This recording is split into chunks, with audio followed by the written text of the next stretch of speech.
편안한 저녁 보내고 계십니까? 뉴스와이드 이상훈입니다. 윤석열 대통령이 오늘 민정수석실 부활과 김주현 신임 민정수석 임명을 직접 발표했습니다. 이 자리에서 특검 방어용이란 지적이 있다는 질문을 받자 윤 대통령은 제가 설명하고 풀어야 할 문제다 이렇게 답했습니다. 자, 그리고요, 한동훈 전 위원장이 국민의힘 당직자들을 만나 만찬을 함께 했다는 소식과 함께 여기저기서 한 전 위원장의 당권 도전을 견제하는 목소리가 나오고 있습니다. 현실 정치에서 한 발 물러났지만 정치권은 한 전 위원장을 보내지 못하고 있는 걸까요?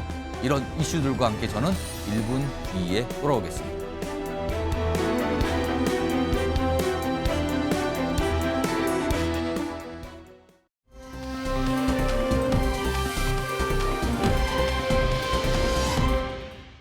이번에 민정수석실을 설치하기로 했고 새로이 민정수석실을 맡아줄 신임 김주현 민정수석입니다. 대통령이 되면 민정수석실을 설치하지 않겠다라고 얘기한 바 있습니다. 그래서 그 기조를 지금까지 쭉 유지를 해왔는데 아무래도 민심 이 청취 기능이 너무 취약해서 그동안 취임한 이후부터 언론 사설부터 주변의 조언이나 이런 것들을 많이 받았습니다. 아무래도 민정수석실을 복원하는 게 좋겠다고 생각을 했고 저는 앞으로 가감없이 민심을 청취해서 우리 국정 운영에 반영될 수 있도록 최선을 다하겠습니다. 자, 윤석열 정부 들어서 폐지됐던 민정수석실이 오늘 새로 생긴 겁니다. 그리고 그 자리를 맡는 민정수석이 임명이 됐습니다. 김주현 신임 민정수석. 누구인지 인물 좀 볼까요? 화면에 있습니다. 여러 가지 프로필이 있지만요. 언론에서 주목을 받은 거는 지금 쓰여 있는 그대로입니다. 지금 1961년생 서울 출생이 돼 있고요. 서울대법대.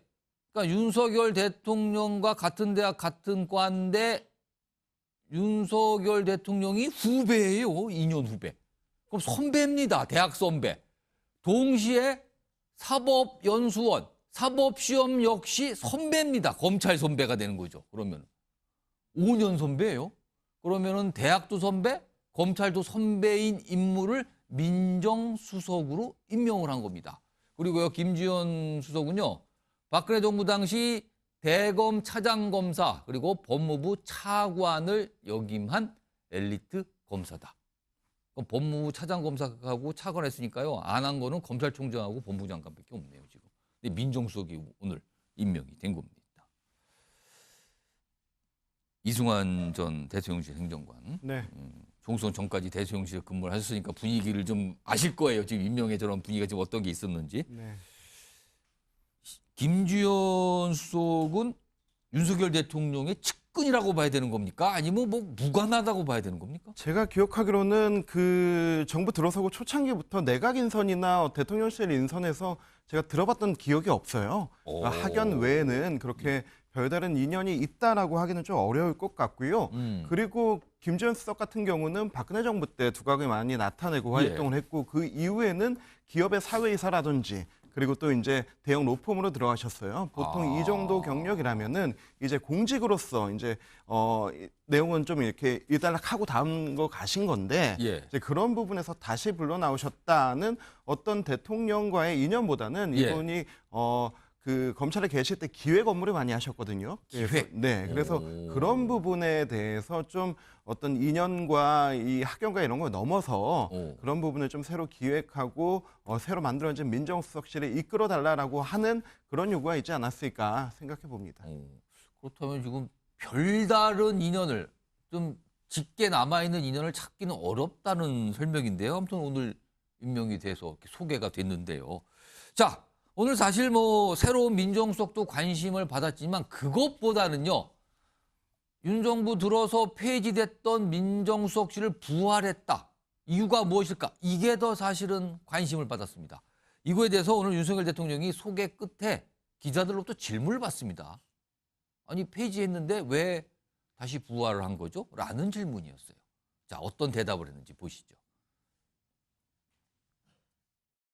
이 민정수석이 원래는 청와대부터 단속을 해야 되는데 그 본연의 기능에서 완전히 벗어났습니다. 사정기관을 관장하는 그런 조직은 대통령실에 두지 않겠다.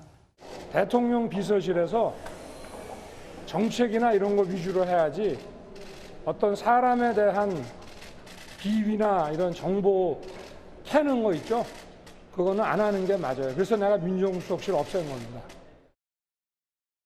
기회가 될 때마다 저렇게 여러 차례 민정수석실을 없애는 이유에 대해 설명을 했거든요. 근데 오늘 질문을 받고 설명을 합니다. 들어보시죠. 또 과거에 김대중 대통령께서도 그 역기능을 우려해서 법무비서관실만 두셨다가 결국은 이제 취임 한 2년 만에 다시 민정수석실을 복원을 하셨습니다. 또 지난번에 이재명 대표와 회담할 때도 야당 대표단에게 민심 청취 그 기능에 대한 지적을 또 하더라고요. 대통령 참모들이 일선의 민심이 좀 대통령에게 잘 전달이 안 되는 것 같다 하는 얘기를 듣고 저도 민정수석실 복원을 얘기를 한 바 있습니다. 최수영 전 대통령직 인수위 전문위원. 인수위 당시에도 저렇게 강조를 했단 네, 말이에요. 그렇죠. 저렇게 네, 폐지할 필요성이 있고 이게 좀 문제가 있어서 두지 않겠다라고. 네. 그러나 오늘은 부활을 시킨 거예요.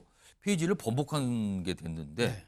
왜 부활시켰다고 보고 계십니까? 그러니까 지금 말씀하신 대로 역기능, 그러니까 세평 수집을 가장한 이제 비위 첩보 수집, 그다음에 감찰, 그다음에 예. 공직기강 이런 것들이 이제 민정수석실에 이제 약간의 역기능, 그다음에 어둠의 그림자였다면 실제 숨기는 건 뭐냐면 여론 수렴을 가감없이 하고 여론 출납을 대통령께 직보하고 그다음에 바로 그것을 아웃풋을 할 수 있는 그런 조직이란 말이죠. 그러다 보니까 이번에 총선에서 왜 대통령은 이 현장의 민심과 괴리됐을까? 정책이 아무리 잘 돼도 왜 국민에게 전달이 제대로 안 될까? 이걸 고민하던 끝에 약간의 역기능, 그다음에 약간의 부작용을 감내하더라도 네. 그럼에도 불구하고 이걸 신설시키는 게 남은 임기 3년을 이끌어갈 수 있는 그나마 여론 수렴의 동력이 되겠다고 판단한 것 같아요. 그런 측면에서 저는 이제 역기능은 일부 있대. 그래서 인정하신 것처럼 그러나 우리가 충분하게 이런 점들은 국민에게 순기능으로 설명하고 여론의 어떤 출납 기능을 강화한다면 평가받을 수 있다. 이렇게 생각해서 결단을 내리신 것 같다. 이런 생각이 듭니다. 그러니까 오늘 직접 나서서 새 민정수석을 소개한 것도 그런 취지의 설명을 좀 그렇죠. 하고 싶었다. 질문도 질문하시죠라고 그렇죠. 받았단 예, 말이에요, 예, 오늘요. 자, 오늘 민정수석이 새로 정해진 상황에 대해서 민주당은 논평을 좀 내놨는데 뭔가 좀 의심을 하는 듯한 내용이 담긴 논평을 좀 내놨어요. 그 목소리도 들어보죠. 윤석열 대통령이 민정수석을 부활시키고 그 자리에 김주현 전 법무부 차관을 임명했습니다. 대통령실은 민심 청취를 위한 인사라고 하지만 민심은 핑계거리일 뿐입니다. 검찰 장악력 유지가 고단한 민생과 무슨 상관입니까? 자, 여선웅 전 청와대 행정관. 앞서서 윤석열 대통령이 질문을 받고 아니 왜 민정수석 폐지를 한 건데 왜 부활시키십니까? 라는 질문을 받고 설명한 내용 중에 하나가 아니 야당 대표 만나는데 지적이 많더라고요. 그래서 뭐 민정수석실 이게 부활의 필요성 본인도 얘기를 했다 이렇게 설명했거든요. 그럼 그 야당 대표 이재명 대표를 말하는 거예요 지금요.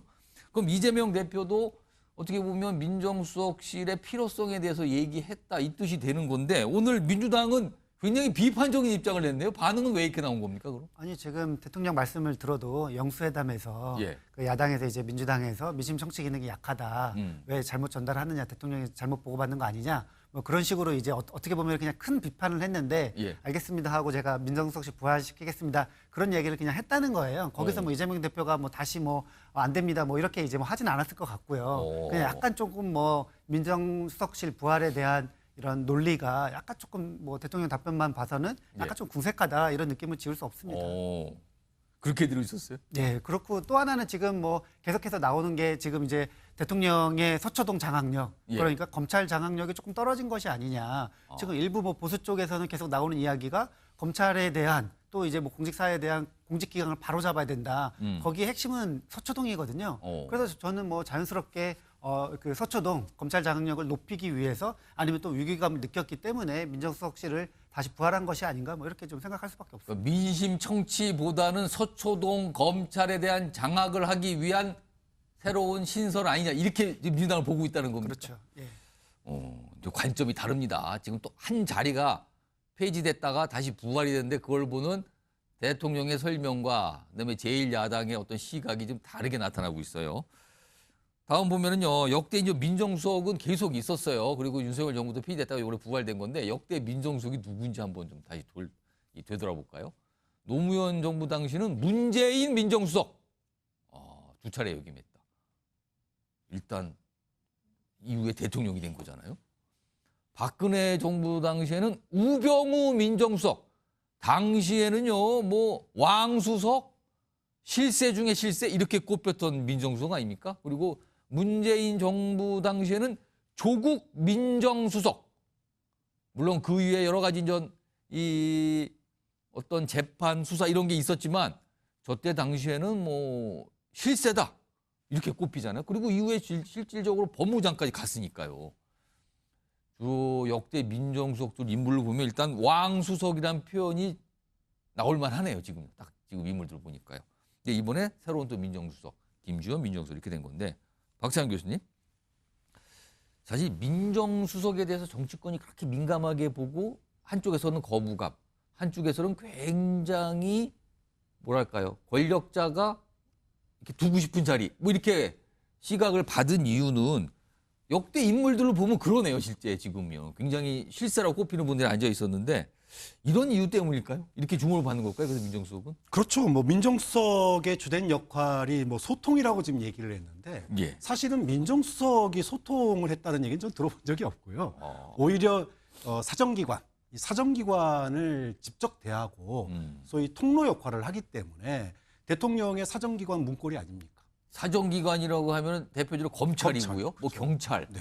그럼 그것의 뭐 이런 모든 걸 통로가 말하는 다 거죠? 민정수석이니까 정보, 글로부터 들어오는 각종 범죄라든지 수사에 대한 정보가 다 민정수석이 옵니다. 그러니까 민정수석이 거기에 대해서 대통령에게 어떻게 전달하느냐, 또 대통령의 이야기를 어떻게 또 권력기관에 잘 전달하느냐, 이거에 따라서 결이 달라지는 거고 정국이 바뀔 수가 있는 거기 때문에 예. 민정수석의 역할이 중요한데 지금 결국은 이제 총선 대패 이후에 저는 레임덕 3년 버티기에 들어갔다고 봐요.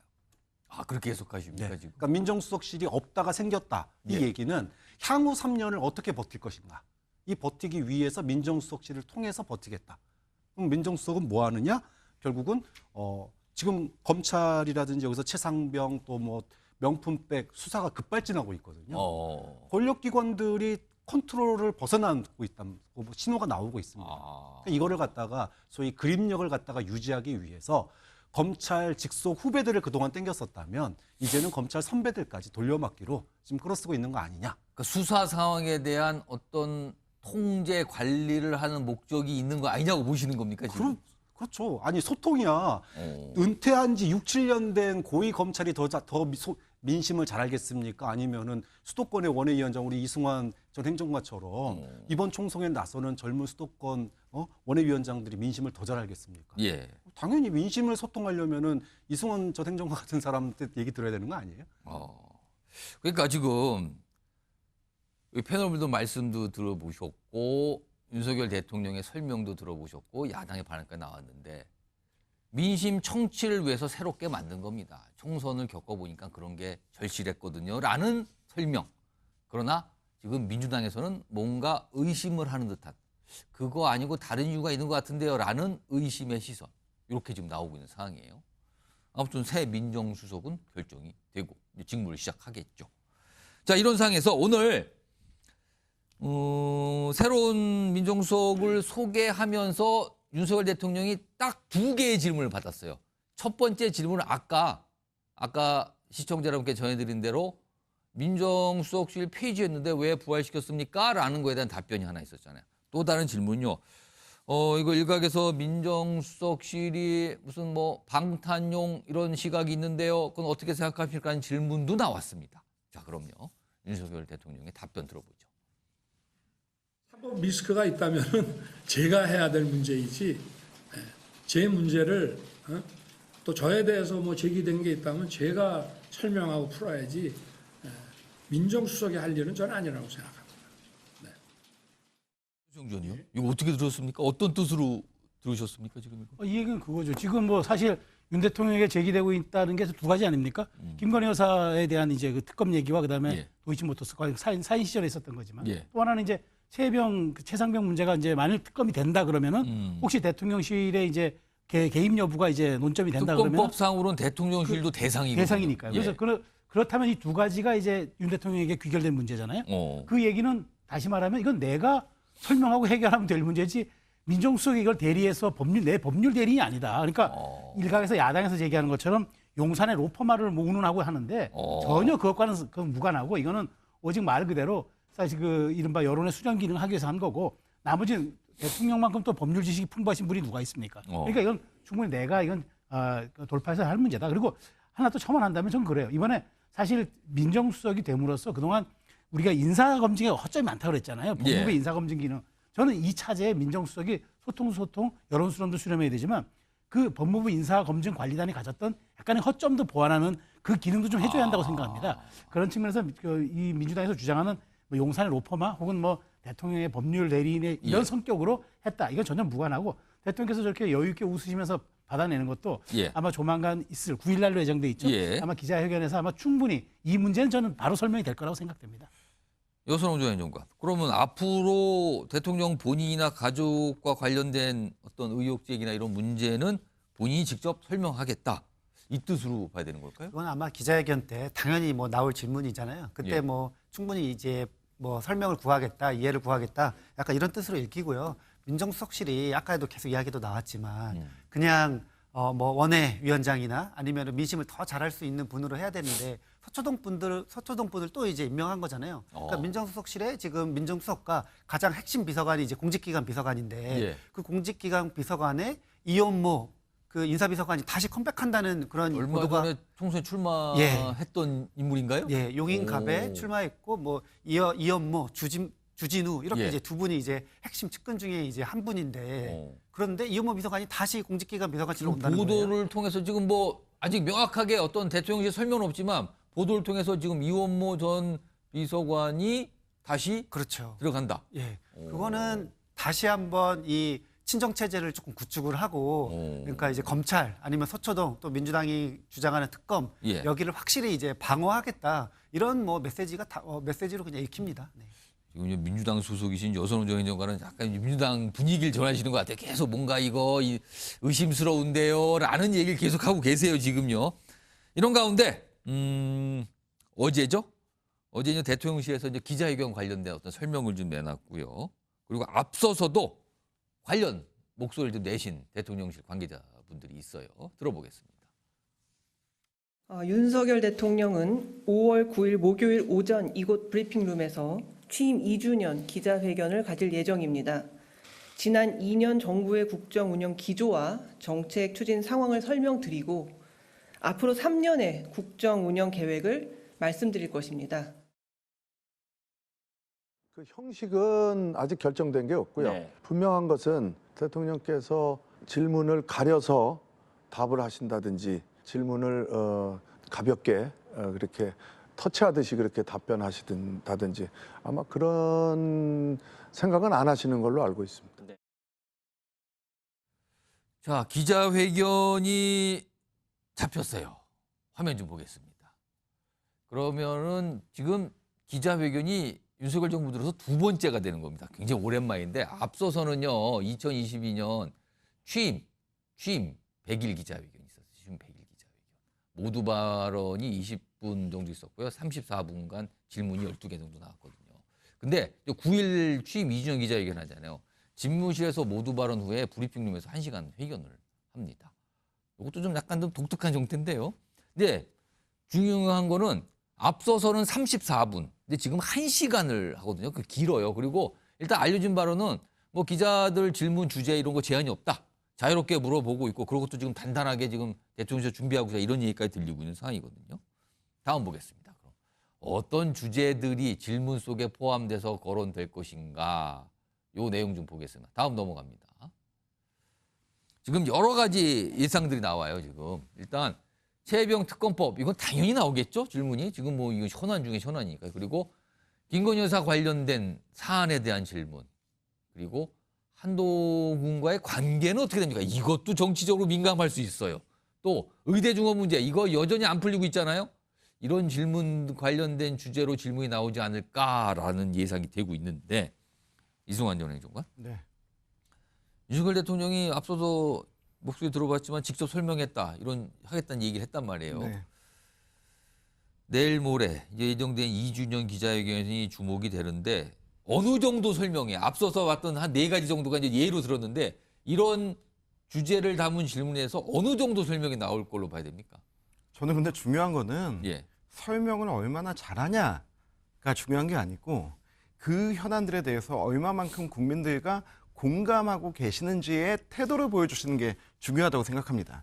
지난번에 총선 앞두고 있었던 의대 증원 문제 부분에서 설명이 부족하지 않았거든요.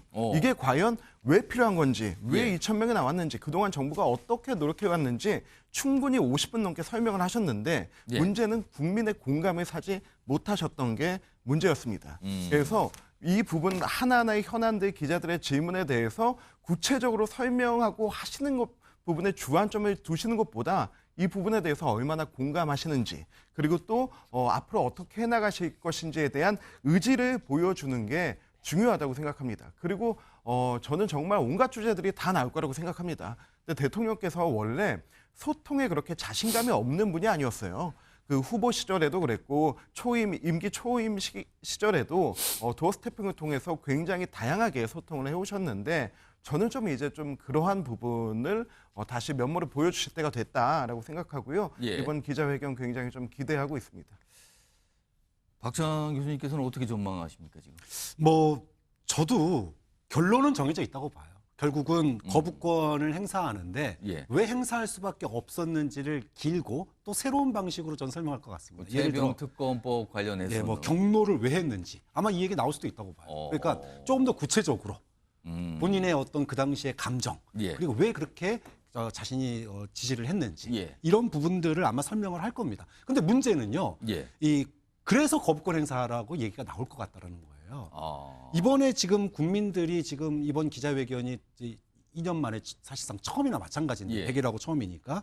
그런데 국민들은 일단 특검을 수용하고 그다음에 충분히 설명한다면 아마 반응이 또 틀릴 겁니다. 그런데 충분히 설명하고 그래서 거부권입니다라고 얘기하는 순간 지지율은 안 바뀔 겁니다. 이게 리트머스 시험지거든요.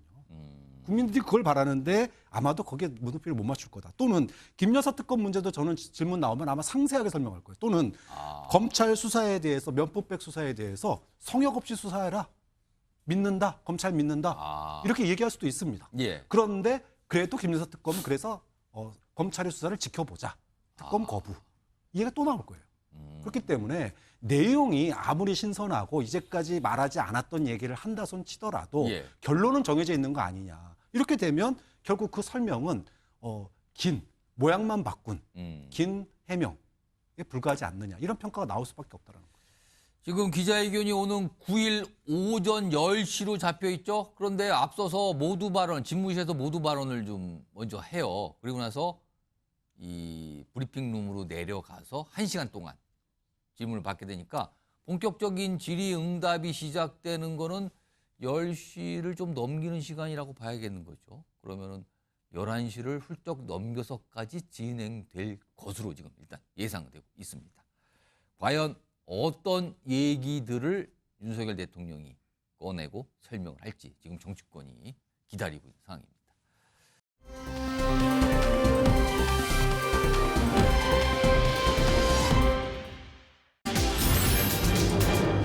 약속 대련일까 아니면 세고하실까?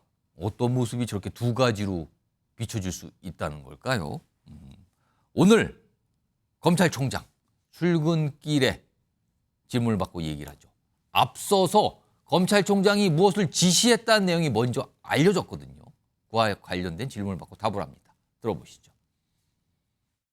서울중앙지검의 일선 수사팀에서 오로지 증거와 법리에 따라서만 신속하고 엄정하게 수사하고 또 처분할 것이기 때문에 수사 경과와 수사 결과를 지켜봐 주시기를 부탁드립니다. 선생님, 야권에선 특검용 이제 방어 아니냐 이렇게 수사팀에서 수사하는 것을 여러분들이 지켜봐 주시기를 부탁드리겠습니다. 자, 화면 좀 볼까요? 지금 이 내용이 오늘은 직접 검찰총장이 직접 설명을 한 거고요. 앞서서는 전해진 내용인데 지난 2일에요. 이원석 검찰총장이 서울중앙지검장에 지시를 했는데 김건희 여사 청탁금지법 고발 사건 신속히 수사하라. 이른바 이제 명품백 관련된 이 내용이잖아요. 전담 수사팀 구성 지시 이렇게 했어요. 그리고 그 위에 뭐 수사팀이 보강이 되고 어떻게 되냈다 이런 게 나오잖아요. 그리고 오늘은 이와 관련된 설명을 좀 더 한 거죠. 오로지 증거와 법리에 따라 신속하고 엄정하게 수사한다. 이런 내용을 내놓은 겁니다. 최수영 의원님은. 근데요, 이거 사실 굉장히 민감한 주제였잖아요. 근데 지난 2일에 서울중앙지검장에게 수사 지시를 한 사실도 그때 알려졌고요. 그 다음 날. 그리고 오늘은 굳이 질문을 받고 설명을 더 추가적으로 합니다. 이건 왜일까요, 지금? 저는 이제 이게 시간 싸움에 돌입했다고 좀 보는 거예요. 그러니까 지금 이원석 검찰총장의 임기가 9월입니다. 예. 9월까지 지금 그러면 5, 6, 7, 8 딱 4개월 남았습니다. 예. 4개월 사이에 이 사안을 종결짓겠다는 의지가 담긴 것 같아요. 그래서 신속하게 지금 지난 2일에 수사팀 구성 지시하고 그다음에 수사 지시하고 오늘은 이례적으로 기자들의 질의응답에 답변하면서 지켜봐 달라. 내 임기 안에 마무리할 거라는 취지의 제가 보기에 그 의지를 보인 것 같아요. 근데 이 사건이 사실 그러면 고발은 오래전에 된 사안이지만 예. 자, 이걸 가지고 그러면 총선 전에 했다고 생각해 보십시오. 그러니까 엄청난 파장이 있었을 나오는 겁니다. 질문이 아니 그러면은 그동안은 왜 총선 전에 지시가 없었고 이제 지시가 있었는가라는 질문도 있어요. 근데 총선에 이게 끼칠 영향이 다분하게 굉장히 크잖아요. 민감한 사안이니까. 그래서 제가 보기에는 4월까지는 이제 좀 미뤘던 것 같은데 중요한 거는 야권이 압승을 했다는 거죠.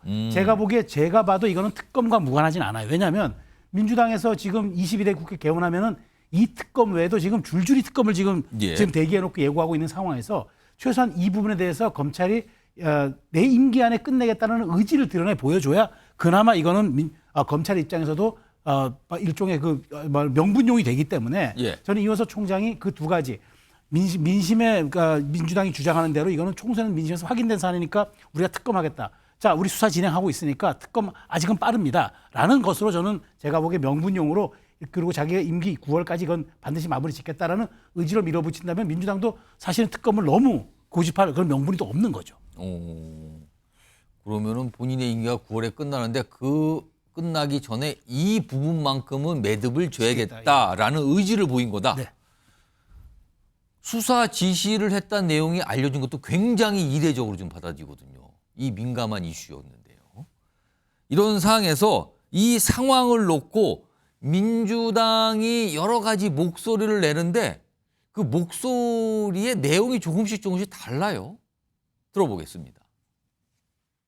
갑자기 추진하는 저희가 김 여사를 보호하려는 약속 대련을 위해 서라는 의구심이 제기되고 있습니다. 이달까지 마치라는 총장의 지침은 김 여사에게 붙은 의혹들의 꼬리표를 빨리 떼주려는 형식적 수사를 우려하게 합니다.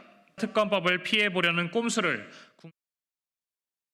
긴장 관계가 좀 형성되고 있는 것 아닌가. 특히 이제 김건희 세력에 대한 불만이 검찰에서 있을 수 있다. 한동훈을 중심으로 한 이원석, 성종호 여기가 이제 김건희 수사를 하면서 개과 시를 하고 있는 것 아닌가. 저는 이제 이원석 검찰총장뿐만 아니라 검찰이 이 김건희 여사 관련된 수사를 더 늦춰서는 조직의 자체가 위험할 수 있다고 본다. 검찰의 수사가 공정하고 엄정하다는 가운데에서 검찰의 신뢰가 있는 건데 여사에 대한 의혹들에 대한 수사를 해야 된다는 게 국민의 눈높이지 않습니까? 민주당 소속이신 여선홍 전 행정관 이게 약간 뭐가 다른데요 지금. 그러니까 뭔가를 슬쩍 넘기려는 약속 대련이다. 아니다. 이거는 지금 검찰 쪽에서 쇄과시를 하는 거다. 그러니까 이게 약간 충돌 상황이다. 뭔가 갈등 상황이다. 여기에 더해서 검찰 조직을 좀 지키려는 그런 의도가 있는 것 같다. 뭔가 정리가 안 되고 있는 것 같아요. 민주당 내부에서요. 민주당의 공식적인 입장은 뭡니까? 지금 이걸 바라보는. 뭐 대변인이니까 대변인 입장을 좀 봐야 되겠지만 저는 오늘 민정수석의 임명으로 사실상 뭐 약속 대련보다는 검찰과 그리고 그 용산 대통령실과의 갈등설이 약간 더 무게가 좀 있지 않나. 긴장 관계로 봐야 되는 거다. 예, 지금. 그렇게 보입니다. 그러니까 예전에 그 검찰총장이 작년인가요? 그때 서울의 봄 천만 영화라고 하는 거를 대검 간부들과 같이 봤을 때도 여권에서 상당히 많은 비판이 좀 있었거든요. 아. 그리고 뭐 중앙지검장이 뭐 교체한다 안 한다 뭐 이런 이야기도 계속 이제 연초부터 계속 있었고요. 예. 근데 지금 이원석 총장의 저런 메시지 발신 이런 것들을 보면은 뭔가 확실히 조금 있는 것 같다. 이렇게 좀 익힐 수밖에 없을 것 같고요. 저는 특히나 이제 그 계속 이제 김건희 특검법 관련해서 나오는 이야기 중에 예. 사실은 민주당이 작년에 김건희 특검법 발의했던 내용에는 명품백은 없거든요. 주가 조작만 있습니다. 그래서 이제 엄밀히 따지면 이게 안 맞아요. 이걸 한다고 해가지고 특검법을 뭐 비켜나갈 수 있냐? 그렇진 않거든요. 예. 그렇기 때문에 저는 지금 검찰총장의 이 행보가 민주당도 마찬가지지만 여당에서도 도대체 이거 무슨 행보냐 이렇게 지금 의구심을 나타내고 있거든요. 뭐 이거 같은 경우에는 제가 볼 때는 김건희 여사를 그 소환 조사할 거냐 예. 아니면 그냥 서면 조사할 거냐 여기에 따라서 약간은 조금 뭔가 좀 진정성을 확인해 볼 수 있지 않나 이렇게 좀 생각을 합니다. 그럼 약속 대련이란 해석은 탈락된 겁니까 그거는? 저는 약속 대련은 아닐 것 같아요. 그건 아닌 것 같다고. 예, 총선 보시는 거예요? 전에도 약속 대련은 못했거든요. 사실 저 반응이 가장 먼저 나왔거든요. 그리고 그게 조금씩 분석과 해석이 바뀌면서 다른 반응이 나오고 있는 거거든요, 지금요. 그렇죠. 그러니까 지금 이현석 검찰총장과의 용산 예. 불화설이 계속 있었기 때문에 예. 사실은 이게 이제 이현석 검찰총장이 약간 한동훈 위원장과 더 친하다는 이야기가 있는 거잖아요. 그래서 약간 뭐 다른 행보를 하는 게 아니냐 뭐 이렇게 좀 볼 수도 있는 거죠. 그래서요, 뭐 친하냐 안 친하냐 뭐 이런 거에 대한 이원석 총장이 내놓은 설명들이 좀 있어요. 오늘도 뭐 관련돼서 질문 받았고요. 과거에도 인사청문회 당시에도 관련 질문들이 있었습니다. 들어보겠습니다. 한동훈 비대위원장과 기억하신다는 얘기가 죄송합니다. 들여다보실 계획이신가요? 대통령과의 사적 관계는 저는 전혀 없습니다. 대통령에 대해서 한 번도 사석에서 형님이라고 불러본 적이 없고 정식 호칭만 씁니다. 한동훈 장관에게 맞설 수 있습니까? 맞선다는 표현은 예, 그럼 다르게 좀 표현하죠. 부적절한 것 아무튼 같고요. 법무부와 대검은 서 있는 자리가 다릅니다. 시선이 다르면 보는 것이 다릅니다. 보는 것이 다르면 생각과 판단이 다를 수밖에 없습니다. 생각이 다릅니다. 그런 거 아닙니다. 뭐 친하고 그런 거 아닙니다. 이런 설명이었잖아요. 그리고 뭐 세과시 관련된 질문을 받았는데 아예 답변을 안 했어요. 그거에 대해서는. 이 사안과 관련해서 지금 이른바 이제 갈등설, 이 용산 검찰 갈등설 이런 건데 이제 민주당을 중심으로 나왔는데 오늘 대통령실의 반응도 좀 있네요. 보시면 이렇습니다. 지금 뭐 긴장 관계 아니냐 이런 시각인데 이거에 대해서 야권에서 갈등설 제기하는 것이야말로 정치적인 의도가 담겨 있다. 수사 중인 사안에 대해서 언급할 계획이 없다라고 대통령실 고위 관계자가 이렇게 언론에 지금 전했네요. 요거 글쎄요. 이제 보기에 따라서 이제 또 완전히 해석이 갈리는 상황인데 우선 이승환 전 행정관 이거 무슨 상황으로 좀 읽고 계십니까? 이게 총선 전에 정치적 해석의 여지가 있다라고 해가지고 뭐 지금 당장 수사 들어가는 건 좀 무리하다 하면은 수사 안 한다고 욕하고 그리고 이제 좀 확실히 수사하겠다라고 하면은 이거 뭔가 또 의도가 있는 거 아니냐 짜고 치는 구스톱 아니냐 이렇게 하면은 근데 그 부분은 탈락됐다 그랬어요. 그 해석은요 그러니까 지금. 이원석 검찰총장 같은 경우는 그럼 뭐 무슨 말을 해야 됩니까? 무슨 말을 해도 지금 그 안 먹히는 이런 상황인데 저는 저 정도 공직에 올라간 분이라면은 자신의 이제 마지막 임기를 앞두고 정말로 법과 원칙에 입각한 이제 본인의 어떤 마지막 또 그 업적도 남겨야 되잖아요. 근데 이거는 업적이라고 볼 수는 없는 거고 정말로 투명하게 수사하겠다. 그런데 이 투명하게 수사한다고 했을 때 모두가 다 알고 있지 않습니까? 이게 청탁금지법에 해당됩니까? 김영란법에 해당됩니까? 아니지 않습니까? 다만 국민의 의혹이 있기 때문에 그런 부분에 대해서는 정말로 오해 소지 없이 하겠다라고 밝혔다고 하는 것 같고요. 저는 철저하게 수사하겠다라는 한면에는 이 뭐 명품 파우치 논란도 있지만은 그렇다면 이게 뭐 청탁이 됐다, 조건이 된다라고 한다면 준 사람의 의도도 파악돼야죠. 최재형 목사라는 사람이 과연 어떤 의도를 가지고 어떤 자금을 가지고 그간 어떤 활동을 해왔는지 그리고 이걸 통해서 무엇을 얻으려 했는지 저는 이 부분까지 수사가 확실히 들어가야 된다고 보고요. 검찰의 수사는 과연 그 안에까지 들어가느냐에 따라서 이게 정말로 진정성 있게 들어가는 것인가 아닌 것인가에 대한 판가름이 될 것 같습니다. 박찬환 교수님은 지금 이게 무슨 상황으로 보이십니까 지금? 글쎄요, 이제 바라보는 시각은 크게 두 가지입니다. 이거는 뭐 보수 진보를 떠나서 여당에서는 이거 혹시 권력 누수 아니야? 대통령하고 선 긋는 거 아니야? 힘 빠지니까 레임덕 지금까지 들어가니까 없었던 모습인데 그렇죠. 이게 무슨 모습일까 이렇게 보는 시각이 거고, 있다. 야당에서는 왜 갑자기 수사를 급발진하지? 이거 뭔가 특검의 어떤 김빼기 또는 뭐 특검의 거부권을 위한 뭐 미리 그 면죄부 주기 뭐 이런 거 아니냐 이렇게 양쪽 다 의심을 하고 있어요. 저는 뭐 글쎄요 뭐 아까 얘기하신 것처럼 검찰이 이 소위 말하면은 조직에 대한 보호 본능 이게 발동될 수 있다고 봐요. 그동안에 소위 말해서 야권에 대해서는 굉장히 수사의 속도가 빠르고 칼같이 수사를 했는데 예. 대통령실에 대해서만큼은 수사를 못했거든요. 이 부분에 대해서 불만들이 내부적으로 쌓여 있었고 예. 총선 패배를 통해서 앞으로 이제 특검 시리즈가 예상이 되고 있잖아요. 그럼 검찰은 소외되는 겁니다. 그렇죠. 그럼 정권이 바뀌면은 검찰 또 개혁이 줄줄이 들어갈 거예요. 그러니까 여기에 따른 조직 보호 본능이 저는 발현될 수 있다. 근데 문제는 우리가 의도는 어쨌든지 간에 의도는 뭐 알 수가 없습니다. 예. 하지만 결과는 알 수 있어요. 뭐 어떻게 할 수 있냐? 예. 그게 약속 대련이든 아니면은 권력 누수든지 간에 예. 문제는 윤석열 대통령의 지지율이 다시 30% 중반대로 오르지 않으면 예. 의도가 어쨌든지 간에 결론은 권력 누수로 갑니다. 소위 말해서 권력 기구들이 이제는 대통령실의 컨트롤에서 벗어나는 거예요. 그렇기 때문에 중요한 것은 지금 뭐 검찰 선배 불러오고 뭐 누구 선배 불러오는 게 중요한 게 아니다. 지지율을 갖다가 30대 중반으로 올려놔야지 그나마 권력기관의 누수를 조금이라도 막을 수 있지. 예. 만약에 지지율을 못 올리면은 의도는 검찰이 선의를 가지고 대통령에 대해서 선의를 가지고 했을 수도 있고 아닐 예. 수도 있지만 결과는 임기 말 소위 우리가 흔히 레임덕이라고 얘기하는 대규모 권력 누수는 나타날 수 있다고 봅니다.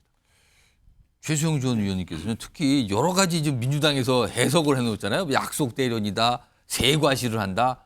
또 마지막에 아까 나왔던 거는 저 검찰 조직 지키려는 것 같다는데 특히 검찰 조직 지키려고 하는 거라고 보는 이 시각은 어떻게 좀? 그러니까 저는 지금 이게 아마 민주당에서 노리고 있는 노림수가 지금 그렇지 않아도 한동훈, 그러니까 윤석열 대통령인데 한동훈의 위원장으로 나타나는 약간의 균열 지점을 이게 제가 보기에 검찰 조직까지 확대해서 흔들려는 포석 같아요. 그러니까 쉽게 얘기해서 윤 대통령과 검찰을 흔든다는 거는 저는 이 노림수가 많다는 거죠. 그러니까 다시 말해서 지금 그나마 윤 대통령을 3년을 지켜줄 수 있는 거는 검찰 조직일 수 있다라는 민주당 측의 판단 아래 여기만 균열을 내면은 본인들이 22대 국회 들어서 아주 손쉽게 윤 대통령 힘을 더 뺄 수 있다고 판단하는 것 같아요. 그런 측면에서 집요하게 이 부분을 이제 균열 지점을 파고드는데 사실 한동훈 위원장은 이제는 결이 달라져 버렸어요. 한동훈 위원장은 사실은 이제는 윤석열 대통령과 어찌 보면 한 몸이라기보다는 앞으로 본인의 독자적 생존과 정치적인 행로를 예고하고 있지만 요즘에는 측근으로 보는 시각은 없는 것 같아요. 없죠. 그런데 이제는. 이제 만일 검찰에서 이원석 총장과 윤석열 대통령의 갈등설이 더 부각시켜서 이원석은 자신의 검찰 조직을 지키기 위해서라도 윤 대통령과 거리를 둘 수밖에 없다라는 이것이 먹히는 순간 민주당이 윤석열 대통령의 무력화시키는 속도는 더욱 빨라지겠죠. 근데 대통령실에서는 그거는 사실이 될 수도 없고 아마 가능하지도 않은 얘기이기 때문에 뭐 대통령실이 그렇다고 어떻게 수사에 개입을 합니까? 그런 측면에서 민주당의 정말 균열 내는 전략은 앞으로도 계속 좀 수단을 단수를 좀 높여서 전략적으로 진행될 것 같다는 생각이 듭니다. 지금 검찰이 김건희 여사 관련 명품백 논란에 대해서 지금 수사를 속도를 내고 있다. 이거잖아요, 지금 이 상황. 이 상황의 의미가 무엇이냐를 놓고 이제 민주당의 어떤 해석도 있었고 패널분들 설명도 좀 들었는데 근데 이게 현실적으로요, 지금 법조계에서는 이게 수사를 하고 뭐 들여다본들 딱히 처벌할 방법이 마땅치 않다. 없다. 대상자가. 이런 얘기가 나오고 있다 그래요. 자, 그럼요. 지금 관련 내용에 대해서 변호사로부터 좀 저희가 취재를 좀 했거든요. 이게 어떻게 된 상황인 건지 설명을 좀 들어보시죠. 실제 청탁금지법으로 공무원의 배우자를 처벌하기는 어렵고 공무원 배우자가 그냥 단순히 돈의 통로로 사용된 경우 등에는 청탁금지법도 적용할 수 있는 여지가 없지 않아 있는데 그에 관련돼서는 아직까지 판례는 없는 것으로 제가 알고 있어요. 따라서 공무원 배우자를 처벌하는 조항은 없다. 우리가 소위 형법상 뇌물죄의 구성 요건에도 해당할 여지는 저는 거의 희박하다. 이것이 뭐 대통령과 대통령 부인에 관련된 사건이라고 해서 뭔가 더 특혜를 줘서도 안 되지만 역차별을 줘서도 안 된다라고 저는 생각을 합니다. 이승환 전 장관. 그럼 이게 현실적으로 처벌은 불가능하다. 네. 안 된다. 이건데요? 이거 네. 어떻게 봐야 되는 겁니까, 그럼? 이 사건이 맨 처음 발생했을 때부터 모두가 알고 있는 주지의 사실이었습니다. 다만 이게 프레임으로 작용하면서 국민적 의혹이 커졌고 그 의혹에 대해서 정치권과 그리고 이제 사법부는 이제 해답을 내야 된다라고 하는 단계에 와 있는 것입니다. 이때 당시에 뭔가 청탁금지법에 위반된다면은 이 최재형 목사라는 사람이 와서 청탁한 사실을 먼저를 드러내야죠. 하지만 그것조차 나지 않고 고향의 아버지 친구의 동네 오빠라고 하는 인사치레로 왔다가 두고 간 것인지 그것조차도 진짜인지 아닌지조차 모르는 상황에서 지금 사건이 여기까지 커져 왔는데요. 저는 이 과정에서 경위에 대한 설명이 국민들께 좀 충분히 있었어야 되는데 그런 부분이 없었다. 그리고 만약 이게 뭐 김영란법으로 한다고 하더라도 이 대통령의 배우자는 공직자가 아니지 않습니까? 그렇다면 이 부분에 대해서 대통령께서 아셨냐 모르셨냐, 아셨다면 어떻게 해야 될 것인가, 그렇다면은 신고를 했었어야 되는 것이다 라고 하는 그 정도의 단계밖에 없는 거고요. 저는 이 부분이 이 형사부에 배당될 때, 검찰에 배당될 때 같이 배당된 사건들이 있습니다. 김정숙 여사의 이제 타지마할 방문에 국고를 사용한 부분, 그리고 샤넬 자켓의 행방에 대한 문제, 그리고 청와대 경호처에서 이제 수용 강습을 받은 거, 이 문제도 아직도 감감무소식입니다. 이런 부분에 대해서 우리가 확실한 의혹들에 대해서 법과 원칙으로 나갈 때 이런 문제들까지도 거론이 안 될 수가 없는 것이거든요. 그래서 저는 투명하고 원칙적으로 좀 수사해 나가고, 지금까지 국민께 정치적 오해를 받을까 제대로 밝히지 못한 어떤 경위들, 이런 부분들에 대해서는 검찰의 수사 과정에서 설명이 있을 것이라고 생각합니다. 이승환 전 행정관이 살짝 맞불을 놓는 듯한 설명을 내놓으셨어요. 마지막으로 여선웅 전 행정관. 아니, 직접적으로 처벌할 방법이 없다, 규정도 없다. 그럼 이게 수사의 실익이 없는 겁니까, 그럼 이거? 뭐 약간 무혐의 나는 거죠. 그러니까 이거 법적의 중론이 이게 법 위반은 맞아요. 그러니까 법 배우자가 받으면 안 되는데 위반해도 처벌 규정이 없으니까 그냥 법 위반만 되는 겁니다. 그러니까 이거를 지금 쟁점 중에 하나가 그러면은 그거 말고, 배우자에 관한 부분 말고 공직자 본인, 그러니까 윤석열 대통령이 인지했냐, 그리고 직무 관련성 있냐, 이거를 이제 따지면은 사실은 뭐 윤석열 대통령까지, 공직자까지 이제 가는 그런 법률 위반 사항이 될 수도 있는데, 이것조차도 사실은 대통령이 현직일 때 형사 관련해서는 소추를 안 받기 때문에 사실은 그 수사에 실익이 없는 거예요. 그러니까 저는 이 문제를 굉장히 이제 답답하게 봤던 이유 중에 하나가 대통령실이 법률적으로 문제 없다고 하면은 이거는 그냥 국민과의 소통이나 이렇게 김건희 여사가 직접 이야기를 하시거나 이런 부분에서 충분히 풀어갈 문제인데, 사실은 이거를 뭐 민주당 일부에서 주장하는 특검까지 이제 온 거예요. 그리고 사실상 이 문제가 총선 패배에, 국민의힘 총선 패배의 큰 원인이 되기도 했고요. 그러니까 저는 이 문제를 그 국민의힘에서 특히 이제 윤석열 대통령이 이제 기자회견을 앞두고 있으니까, 지난번에는 뭐 미디어와의 언론 녹화 인터뷰에서 뭐 그 배우자께서 박절하지 못했다, 이렇게 하면서 사실은 불을 더 지핀 이런 경향이 있는데, 이번에 뭐 기자회견 통해서 뭐 잘 그러니까 철저하게 충분히 소통한다고 하고 해명하면은 뭐 어떻게 보면 또 해결될 문제가 아닐까, 이렇게 생각을 합니다. 자, 아무튼 총선 뒤에 여러 가지 상황이 좀 빠르게 진행되고 있는 분위기인 것 같긴 합니다.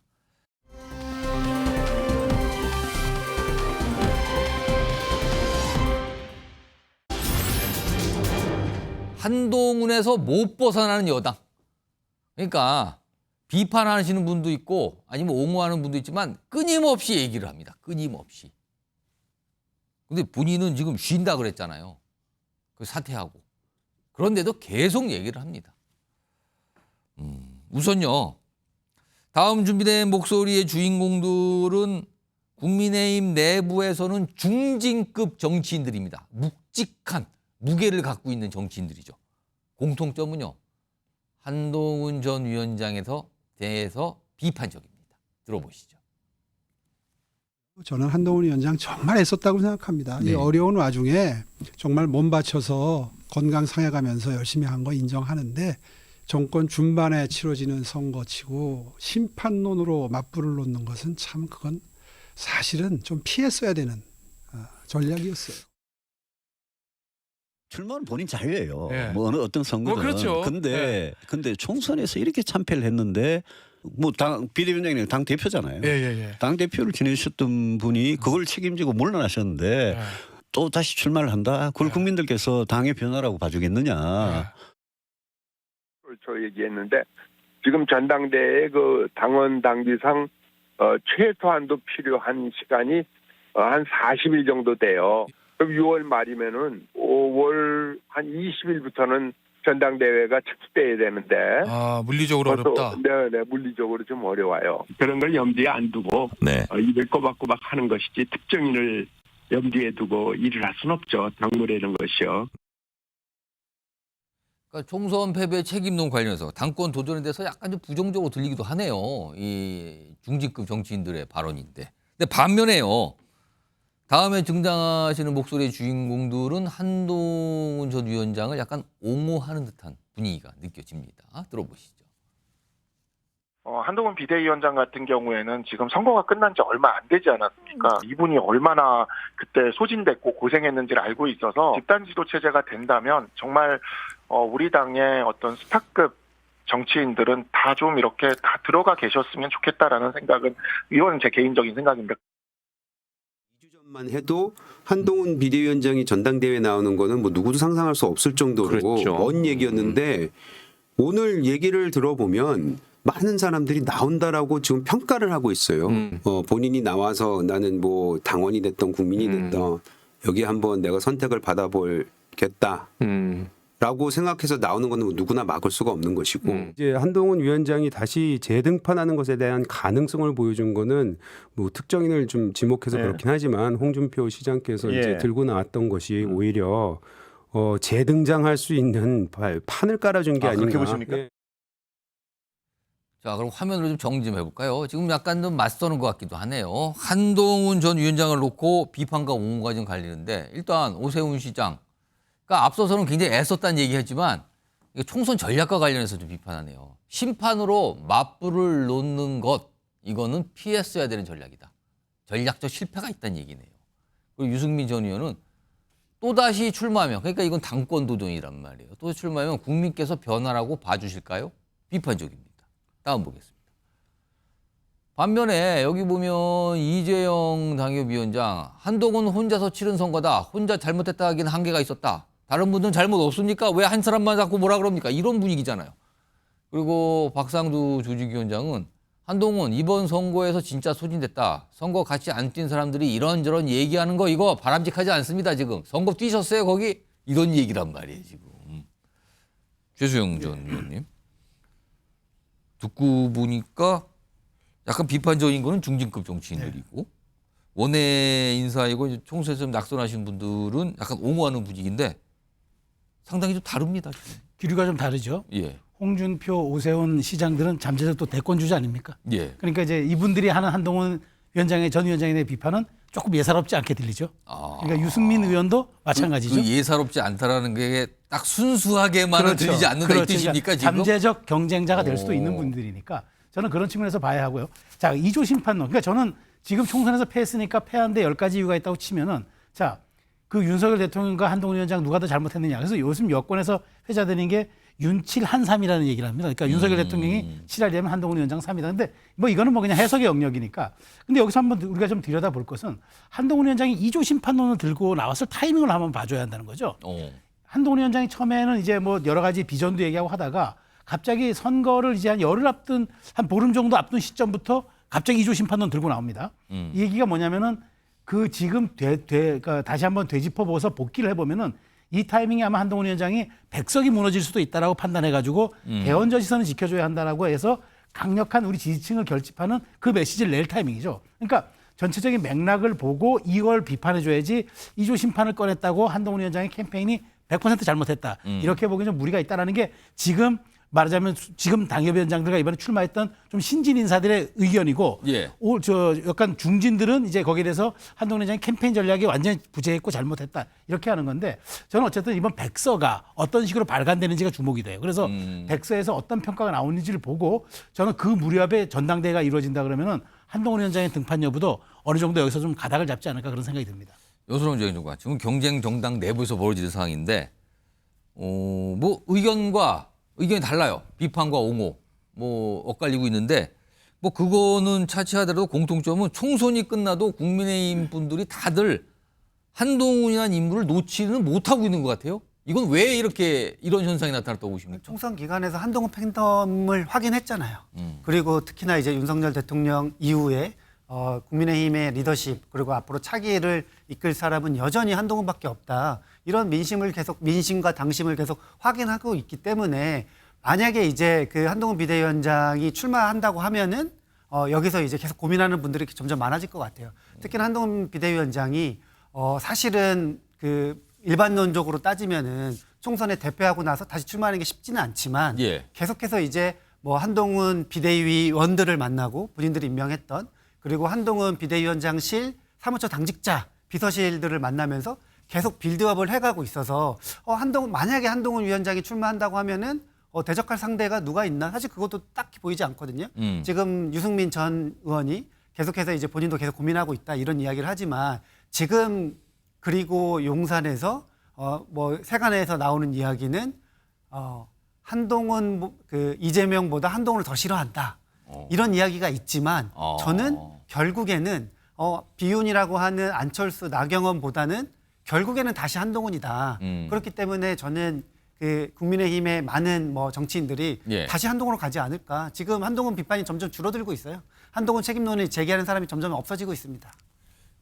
이승환 전 의원과 그럼 국민의힘 내부 분위기가 한동훈 전 위원장이 이대로 그냥 사그러들기를 원하는 분들과 아니다 다시 부활해야지 무슨 소리니까라고 얘기하는 분들로 나눠지고 있다는 거예요? 그 일각에서는 한동훈 위원장 어디 그 패장한 장수가 또 나오느냐 하는데 지금 이재명 대표 보십시오. 대선 지고 지방선거 지고 그래도 재보궐로 선거 나오고 당대표 돼서 총선 성공 이끌지 않았습니까? 그렇네. 그렇게 단순한 뭐 패장에 당하고 밀어붙이는 거는 오히려 한동훈 위원장에 대한 동정론만 확산시킬 것 같다라고 생각하고요. 저는 작년 12월에 한동훈 위원장 등판 전에 국회의원 원외위원장 연석회의에서 한동훈 위원장 등판을 공식적으로 반대했었습니다. 신중해야 된다. 왜? 우리 당의 주요한 자산이 될 수 있는데 지금 너무 그 정치 현안이 고차방정식으로 얽히고 설켜 있기 때문에 경험 있는 사람이 비대위원장으로 와서 풀어줬으면 좋겠다. 그리고 또 한동훈 위원장은 총선 때까지 아직 시간이 많이 남았는데 소진되지 않았으면 좋겠다. 그리고 국회의원 한동훈이 보고 싶다. 좀 그렇게 얘기했었는데 한동훈 위원장이 비대위원장직을 수락하면서 했던 얘기는 첫 번째 나 국회의원 출마하지 않겠다. 두 번째 나 완전히 소진되겠다. 지금 그리고 9회 말 투아웃에 뭐라도 휘둘러 봐야 되지 않겠냐라고 하는 절박함이 국민들과 당원들에게 굉장히 큰 호응을 샀었거든요. 그런데 그 과정 가운데서 선거가 이제 치달아오면서 저희도 이제 민주당 공천 과정 이렇게 바라보면서 이번에 우리 크게 이기겠네. 그러다가 이제 민주당 공천이 끝나고 당내 이제 불화가 잠식되면서 이거 우리 위험할 수도 있겠네. 그러다가 이제 2말 3초 이제 들어가면서 정권 심판론과 뭐 이종섭 대사 문제가 불고 들면서 어떤 정책적 현안이나 이런 부분도 먹히지 않았습니다. 한동훈 위원장이 2조 심판 가지고 나온 것도 정권 심판론에 대한 너무 큰 이 작용 때문에 반대되는 내용으로 가지고 나왔던 것 같은데요. 저는 개인적으로는 한동훈 위원장 다시 나왔으면 좋겠습니다. 나오는데 당 대표로 단일 지도 체제에서 당 대표로 나오는 것이 아니고 집단 지도 체제에서 당 대표로 나왔으면 좋겠습니다. 그래서 저는 한동훈 위원 우리 국민의힘이 정말 그 9회 말 투아웃에 완전히 진 선거에서 다시 팀을 꾸려야 하는 상황에서 이 지도부에 이 선수들에 누가 있어야 되냐? 한동훈도 나오고 유승민도 나오고 나경원, 안철수, 윤석열 다 나와서 1등해서 당대표 되고 나머지는 모두 사라지는 게 아니고 그 안에서 우리의 다양성을 보여주자. 그리고 이 다양성이 확보되어야지만 대통령실과의 관계 그리고 또 우리가 보수 정당으로서의 다음 비전을 보여줄 수 있는 정치력을 보여줄 수 있다. 나오되 나 당대표 할 거야. 나 이거 발판으로 대권 갈 거야 라는 생각이 아니고 이 당을 살리고 보수 정치를 다시 회생시키겠다라는 각오로 나온다면은 저는 환영입니다. 한동훈 전 위원장도 나오고 약간 그 비판적인 입장을 내시면 다 나오란 소리네요. 박상현 교수님. 저는 총선 대패 이후에 3주 넘게 왜 한동훈이라는 인물 중심으로만 얘기가 되는지 국민의힘이 저는 이해가 돼요.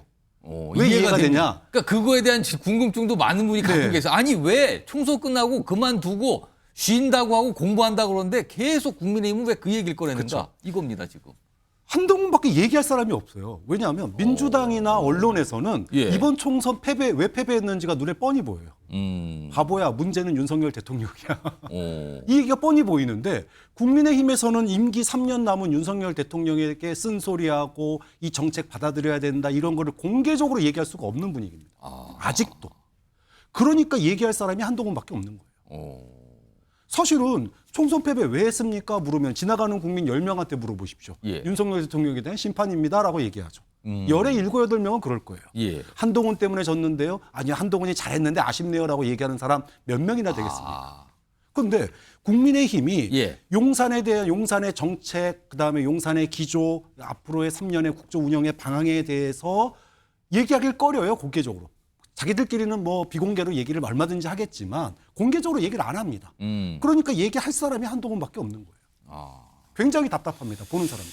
그리고 지금 이 아까 주제도 왜 여당은 지금 한동훈 얘기만 하는 건가? 거기에 매여 있는 거냐? 약간 그런 내용의 제목이 나갔단 말이에요. 지금 이 주제가요. 이런 가운데 한동훈 전 위원장은 보수 정당의 정치인으로서는 아주 드물게 팬덤을 갖고 있다고 인정받고 있죠. 다음 화면 좀 볼까요? 그 팬덤과 좀 관련이 있어 보이네요.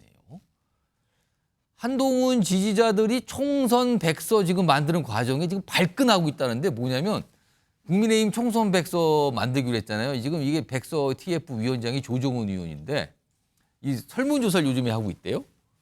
근데 이런 질문이 있나 봐요. 비상대책위원장의 메시지 지원 유세는 선거에 도움이 됐나? 그러니까 메시지가 그때 이른바 뭐 조이 심판, 2조 심판 뭐 이런 거 아닙니까? 그 심판론 제기한 거 아니에요? 이게 통했냐고 물어본 거네요. 그리고 한동훈 총괄선대위원장의 실질적인 원톱 체제가 뭐 선거운동에 효과적이었냐? 이것도 역시 한동훈 전 위원장 관련된 질문이 들어가 있네요. 평가를 하라는 거네요. 그러자 국민의힘 당원 전용 이 게시판에는요. 조정훈 백서 한동훈 주의기다. 당신은 기회주의자. 조정훈 위원장을 향해서 저러네요. 기어들어온 철새 조정훈. 탈당하라. 그리고요. 여기 보면 또 조정훈 위원장이요. 한동훈 지지자들로부터 공격성 문자를 수백 통씩 받고 있답니다. 지금요. 다음 하나 더 볼까요? 이런 내용도 있네요. 지금 보면 이런 글들이 올라오네요. 조땡땡님은 시대 전환이 아니라 태세 전환이 어울립니다. 그리고 이게 뭡니까? 국힘은 조 타이레놀과 함께 노답이다. 얼마 전에 앞서 몸이 불편하다고 윤석열 대통령의 오찬장 거볼 때 타이레놀이라도 먹고 가라 했는데 그걸 지금 저렇게 비판을 하는 거네요.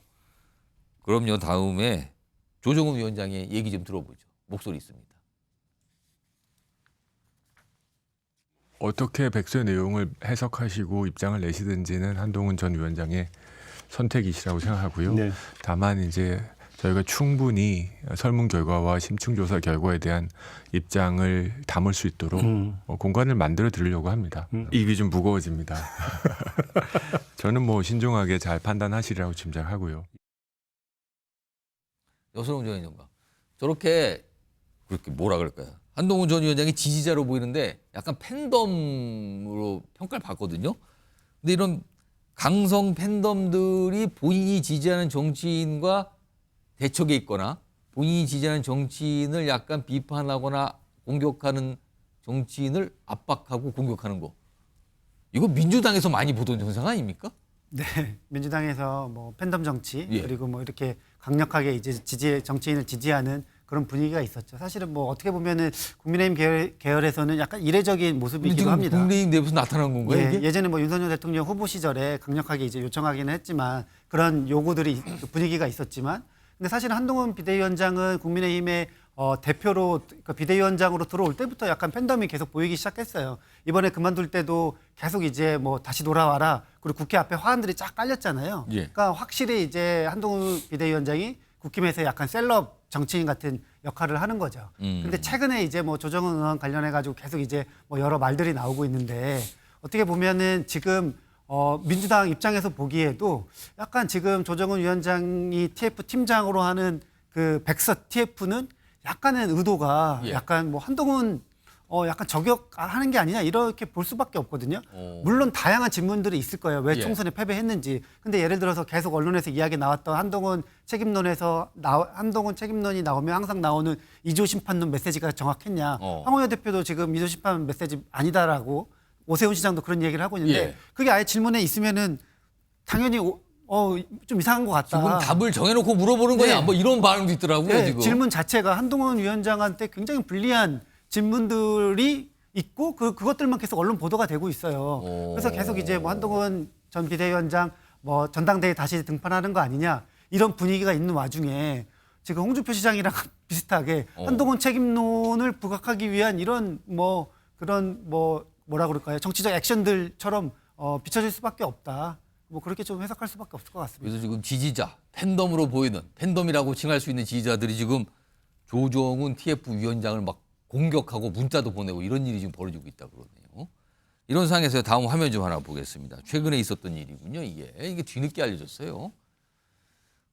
한동훈 전 위원장이 지난 3일 국민의힘 사무처 당직자들과 만찬했죠. 이게 좀 연휴 동안 알려졌잖아요. 이렇게 저녁 먹고. 근데 여기 보면 모습 보면 건강을 많이 회복한 것 같은데요. 지금 저 사진 속에서는요. 요 내용이 먼저 알려졌고요. 그리고요. 또 다른 게 알려진 거는 이 당직자 모임 참석자가 이런 얘기를 좀 전했어요. 사무처 당직자와 경호팀에게 고마워하는 마음에서 식사 자리를 마련했고 그리고 한동훈 전 위원장이 사퇴 직전에 사무처 당직자들 챙겨줘야 한다고 얘기를 했다는 거예요. 이게 무슨 뜻이냐면요. 사퇴 전에 사무처 당직자들에게 특별상황금을 지급하라는 결재를 하고 사퇴를 했답니다. 저걸 마지막으로 결재를 하고. 그럼 당직자들 입장에서는 고맙겠네요. 진짜 저렇게까지 챙겨줬다라는 생각이 들게 되잖아요. 그래서 뭐 지지자들이 또 여기에 환호를 하고 있다 지금. 뭐 이런 얘기예요 지금. 이승환 전 행정관. 네. 결재를 하고 갔다. 마지막 상여금 줘라는 결재를 하고 걷어놨다. 이거 그리고 또 종종 만나자는 얘기를 당시자들한테 했다 그래요? 요거 그냥 간단한 겁니까? 아니면 뭐가 있어 보입니까 이거? 이게 사무처 당직자들을 포섭해서 뭐 전대 나가는데 내 기반으로 상패했다. 저분들은 전대에서 자기 필밖에 없어요. 예, 그리고 저는 이런 모습들을 가지고 어떤 정치인의 전략이라고 보기보다는 뭐 인간적인 도리라고 봐야 되는 거죠. 그리고 당원들이나 국민들이나 한동훈 위원장이 지지하시는 분들은 그 인간적 도리를 하는 모습, 인간적 면모에 대해서 반응을 하는 거고요. 다만 아직 우리가 계속 얘기 나왔던 것처럼 한동훈 현상에 대한 팬덤 자체가 꺼지지 않았기 때문에 저런 작은 행보들까지도 굉장히 각광받고 있는 것은 우리가 여의도 정치를 이어가는 사람들은 이것을 계속해서 주목할 수밖에 없다. 근데 저런 그 이슈들만으로 과연 전대 나와서 당대표를 할 것인가? 저는 이것은 아니라고 봐요. 그래서 여태까지 한동훈 위원장의 정치를 보면은 본인이 법무부 장관 하고 싶어서 법무부 장관을 했습니까? 대통령이 시켰잖아요. 그리고 누구나 다 알다시피 본인이 비대위원장 하고 싶어서 했습니까? 그때 다 대통령이 꽂아 넣었다. 뭐 여당에서 다 이렇게 불렀다라고 하지 않았습니까? 한동훈 위원장이 정치를 한다면 저는 지금부터가 정치인 것 같아요. 정치인들은 본인 의지와 본인 의사와 본인의 결단으로 정치를 하는 그 순간이 필요한데 그 순간을 지금 만약 보여준다면 지금 보여줘야 할 텐데 이것을 대통령과 각을 세우기 위해서 혹은 내가 그 당대표가 된 다음에 이 포섭으로 대권 나가기 위해서가 아니고 내가 정말 이 당을 사랑하고 보수 정치를 사랑한다. 이러기 위해서 내가 다시 한번 헌신하겠다라고 하는 모습으로 보여준다면 저는 그런 도전은 의미가 있을 거라고 생각합니다. 최수영 의원님, 지금 한동훈 전 위원장이 총선 뒤에도 정치를 하고 있는 겁니까 지금? 그렇습니다. 정치의 일환이죠. 지금 우리 이승환 행정관께서도 참 그 좋은 분석해 주셨는데 저는 그래요. 이런 사안 하나 가지고 이것은 이제 뭐 그 마음을 얻기 위한 뭐 그런 작업이다 이렇게 해석하기에 너무 이제 한동훈 위원장이 진심이 좀 있어 보이는데 중요한 거는 저는 한동훈 위원장이 이렇게 앞으로 향후 정치를 지속할 수 있는 여건 한 두세 가지가 있을 거라고 봐요. 첫 번째가 본인의 의지입니다. 본인이 정말 이런 우리가 요즘에 공감 지수보다도 더 중요한 게 역경 지수라고 합니다. 그걸 얼마나 딛고 나오느냐. 그러니까 우리 흔히 하는 말로 불가마 속에서 명품 도자기가 나오는 법이거든요. 그래서 정말 이 시련과 고난의 시기를 잘 이겨낼 수 있고 본인이 다시 한번 자력으로 당권 도전을 한번 도전해 볼 수 있느냐. 의지가 가장 중요하겠고 두 번째는 윤석열 대통령의 국정기조 전환에 대해서 여론의 반응이 어떻냐. 저는 이것도 굉장히 중요하다고 봐요. 그래서 한동훈 위원장이 윤석열 대통령과 건강한 긴장 관계를 구성할 수 있는 여건이 된다 그러면 등판 시점 조금 빨라지겠지만 한동훈 위원장이 윤석열 대통령과 일종의 정치적 척을 지면서 예. 대립적 이른바 기란 관계를 보이면서 어떤 말하자면 서로 이제 그 반대에 서 있는 이런 모습으로 간다 그러면 조금 시간이 더 걸릴 것 같아요. 그런 측면에서 저는 이번 그 전당대회가 뭐 6말 7초가 될지 뭐 8말 9초가 될지는 잘 모르겠습니다만은 현재 뭐 황우려 위원장 말에 따르면 6말 7초는 조금 어렵다고 하니까 조금 뒤로 가는데 그동안 여론 지형의 변화가 굉장히 중요하다. 근데 한동훈 위원장이 그걸 권력 의지로 여기서 돌파할 수 있는 의지가 있느냐. 예. 저는 이게 가장 관건인 것 같다는 생각이 들어서 한동훈 위원장의 저 지금 하나하나 모습 뭐 낙선자들에게 전화한다든가 지금 뭐 만찬한다든가 그 퇴임 직전에 자기가 꼭 해야 할 결제를 하고 간다든가 이런 모습들은 정치를 향한 차근차근의 스텝들을 밟고 있다고 보시면 될 것 같습니다. 가만히 보면은 본인이 생각을 미리 해놓고 만나야 될 사람들을 만나고 있는 것 같은데 그 대상에는 윤석열 대통령은 없는 걸까요? 오찬 제안을 거절한 이후에 아무런 얘기가 없습니다. 지금까지. 이런 상황입니다.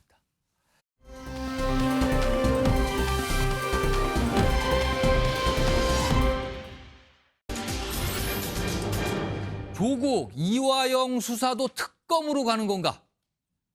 이게 뭔가 모락모락 지금 얘기가 나오고 있어요, 지금요. 우선 어제 오늘 나온 관련 목소리부터 좀 들어보겠습니다.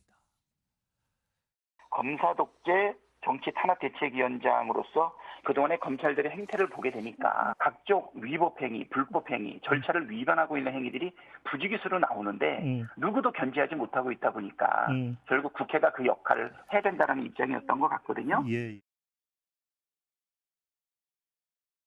민주당이 검찰청 술판 회유 협박 사건 조작 의혹에 대해 특검을 추진하겠다고 밝혔습니다. 환영합니다. 공안부 특수부 검사들에게는 면면이 이어져 내려오는 사건 조작 DNA가 있는 게 틀림없습니다. 특검을 통하지 않고서는 그 실상을 밝힐 수 없습니다. 특검을 통해 이번 기회에 검찰의 사건 조작 중대범죄를 발본색원해야 합니다. 지금 야권에서 검찰에 대해서 강한 불신을 나타내면서 검찰이 한 수사에 대해서 이거 우리가 따로 들여다봐야 됩니다. 특검으로 가야 됩니다. 이런 분위기를 자꾸 내비치고 있어요, 지금요. 그래서일까요? 화면 좀 보겠습니다. 지금 이런 얘기가 계속 나오고 있습니다. 거대 야당인 민주당 특검 확장론의 등장인가? 특검이 확장을 한다고요? 그러니까 이미 판결이 어느 정도 나와 있는 어떤 상황, 수사대로 재판까지 가고 있는 상황, 그리고 좀 수사가 한참 진행 중인 상황, 이거에서 특검을 추진할 수 있다는 거예요, 지금요. 이런 얘기가 나와요. 우선 이화영 대북 송금 의혹 수사, 지금 6월 중 1심 선고가 예정돼 있는데 이거 특검 얘기가 나오잖아요. 그리고 앞서서 지금 목소리 들어봤지만 최근에 무슨 술판 뭐 의혹 이런 게 있잖아요. 이것까지 포함해서 특검으로 가려는 거 아니냐, 지금.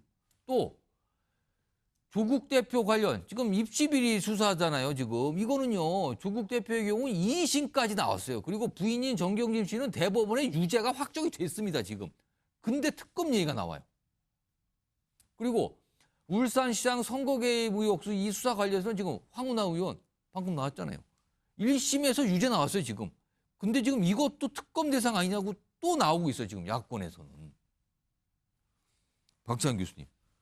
아니 이게 어떻게 되는 상황이고, 특히나 조국 대표와 관련된 입시비리 건은 이미 부인은 확정 판결이 났잖아요, 지금요. 근데 지금 야권에서 특검 얘기를 조금씩 꺼내놓고 있고 가야 된다 얘기하시는 분이 나오고 있어요. 이거 어떻게 봐야 되는 겁니까, 이거? 뭐 아직까지는 일부의 주장인데요. 예. 그러니까 저는 총선 직후에 대승 거뒀을 때 이재명 대표가 우리가 잘해서 이긴 거 아니다. 자중하자. 이런 얘기했었거든요. 예. 지금 이태원 특별법이라든지 김여사 특검이나 뭐 최상병 특검 같은 경우에는 예. 여론의 지지, 국민적 지지가 사실은 확인된 거예요.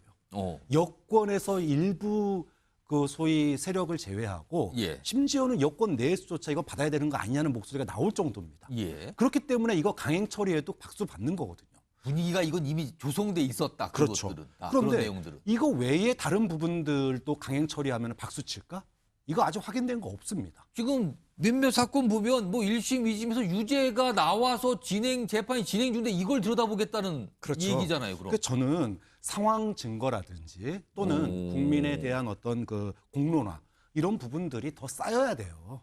이게 쌓이고 그리고 이것을 갖다가 소위 말해서 다수당의 힘으로 다수결의 힘으로 밀어붙여도 국민들의 박수를 받을 자신이 확실하게 보여야지 된다. 안 그러면 역풍 맞을 수 있습니다.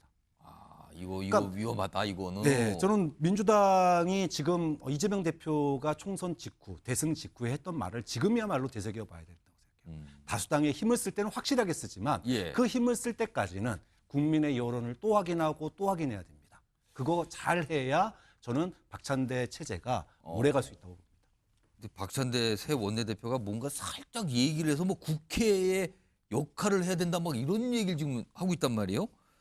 오늘 민주당 의원들이 이화영 전 부지사 지금 수감 상태잖아요. 그 수감돼 있는 구치소를 찾아갔다고 하네요. 그 모습 좀 보겠습니다.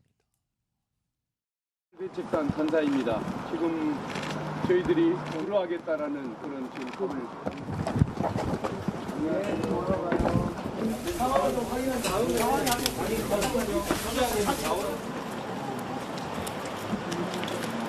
이화영 전 경기부지사의 장소 변경 접견을 하려고 왔고요. 장소 변경 접견은 불가능하다. 저희들의 활동을 법무부와 수원지검이 조직적으로 방해하고 있구나. 최수영 전 의원님, 오늘 뭐 민주당은 좀 못 만났다고 불만 표시를 좀 하고 있어요. 그런 모습도 담겼는데, 아니 그런데 지금 아까 지금 민주당의 특검 확장론이라는 제목에 나왔던 내용 보면은 뭐 하나는 지금 수사 중이니까 검찰 얘기예요. 근데 검찰에 대한 불신이 민주당 많으니까. 근데 지금 다른 거는 지금 법원 판단이 진행되고 있는 상황이잖아요. 그러면은 검찰도 못 믿고 법원 판결도 못 믿고 뭐 이런 건가요, 그러면? 저는 지금 민주당이 그 정말 조자룡 헌칼 쓰듯이 특검을 지금 난무하고 있다고 생각하는데 물론 성사된 건 없지만 아직 뭐 확정된 건 아니지만 없어요. 지금 야권에서 자꾸 얘기가 나온단 말이에요. 아니 지금 이화영 부지사 건만 해도 처음에 술판 의혹 제기하다가 그게 이원석 총장이 한마디 하니까 바로 그다음에 뒤집어서 전관 의혹하다 또 CCTV 또 몰카까지 또 나와요. 그러니까 이게 지금 안 먹히니까 저렇게 때로 몰려가가지고 정말 위력과실하듯이 저렇게 정말 그 수원지검을 압박하고 있는 저 모양인데 아니 근데 특검이 무슨 재판 결과를 바꾸는 도구입니까? 실질적으로 조국 대표 같은 경우 부인은 지금 형을 확정 판결 살고 있고 대법원에서. 판단이 끝났어요. 본인도 2심이 끝났고요. 그다음에 황운하 의원 같은 경우는 1심 판결 끝났고 징역형 받았고. 자 그러면은 이 우리나라의 사법 체계는 어떻게 되는 겁니까? 법원이 판단한 것까지 특검을 해버리면은 우리나라의 형사 사법 체계는 다 흔들려 버리고 국민이 사법부를 신뢰하겠습니까? 특검이 자기들의 유무죄 입증하는 그런 도구입니까? 저는 뭐 박 교수님 잘 지적해 주셨지만 민주당이 이런 식으로 정말 완력 정치, 위력에 의한 정말 이거 뭐 특검을 밀어붙여서 성사 하나로 시킨다 그러면 저는 민주당의 악몽이 그때부터 시작된다. 바로 역풍은 그때부터 걷잡을 솥이 불 것이다. 지금은 저는 저게 엄포용이기 바랍니다. 만일 관철용으로 저 얘기를 생각했다 그러면은 민주당은 아마 큰 위기에 직면할 것 같다는 생각이 듭니다. 좀 이런 특검이 뭐 한두 개가 아니에요. 지금 거론되는 특검이. 그렇다 보니까 이제 국민의힘에서도 약간 막불을 놓나요? 화면 좀 보겠습니다. 이승환 전 행정관 좀 잘 봐주세요. 지금 보면은요, 김민전 당선인, 지금 비례대표 당선인이잖아요. 이런 제안을 본인이 역전하자고 제안을 했네요. 김건희, 김혜경, 김정숙 3김 여사 특검 역전하자. 그러니까 김건희 여사 관련해서는 이런 명품백 관련 논란이잖아요. 그리고 김혜경 여사, 이재명 대표의 부인 김혜경 여사는 국고 손실죄 의혹. 이거 특검합시다. 김정숙 여사는 이제 문재인 전 대통령의 부인. 옷 장신구 3호기 의혹. 이거 특검합시다. 이거 같이 그냥 3김 여사 특검 역전합시다. 이렇게까지 얘기가 나왔네요. 이거 어떻게 되는 겁니까, 이거는? 정말 이런 심정이죠.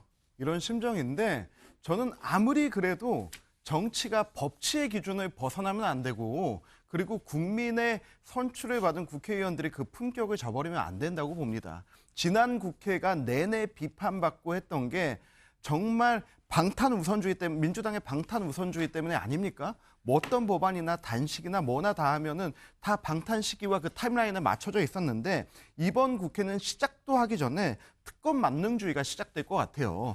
저는 특검은 입법부가 사법권을 입법으로서 발동하는 아주 비상의 상황에서만 사용하는 권한이라고 보는데 이렇게 특검을 남발하게 되면은 국회가 가지고 있는 고유의 권한 중에 가장 큰 권한이 뭡니까? 국정감사 권한 아닙니까? 이렇게 해서 민주당이 특검 남발하게 되면은 민주당이 개헌선 만들어가지고 특검 권한도 국회가 가져오자고 하십시오. 저는 그런 차원에서 민주당 지금 얘기하는 특검들은 엄포용 아니고 실제로 한번 다 발의해봤으면 좋겠습니다.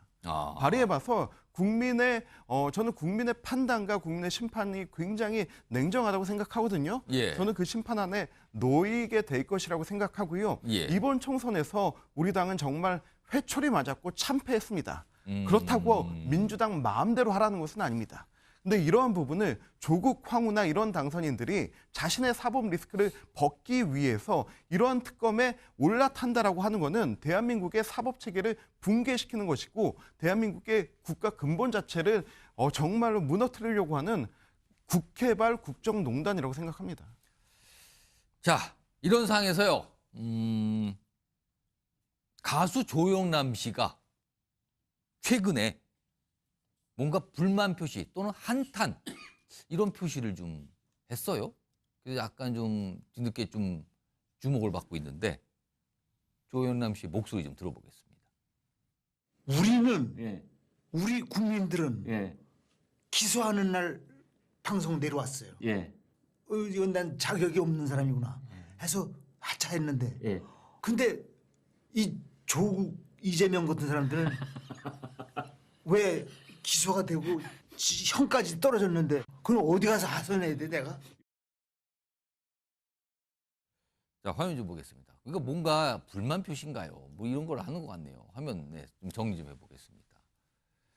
그러니까 기소당하면 당연히 프로그램에서 하차한 줄 안다. 그러니까 본인과 같은 사람들은. 그런데 왜 조국 대표나 이재명 대표 같은 사람들은 왜 그렇죠. 기소가 되고 뭐 유죄도 뭐 1심, 2심 나오고 그런데도 왜 이걸 어디 가서 하셔야지 약간 불만 표시, 한탄 표시 이렇게 하고 있는데 여순홍 행정관은 어떻게 들으셨어요?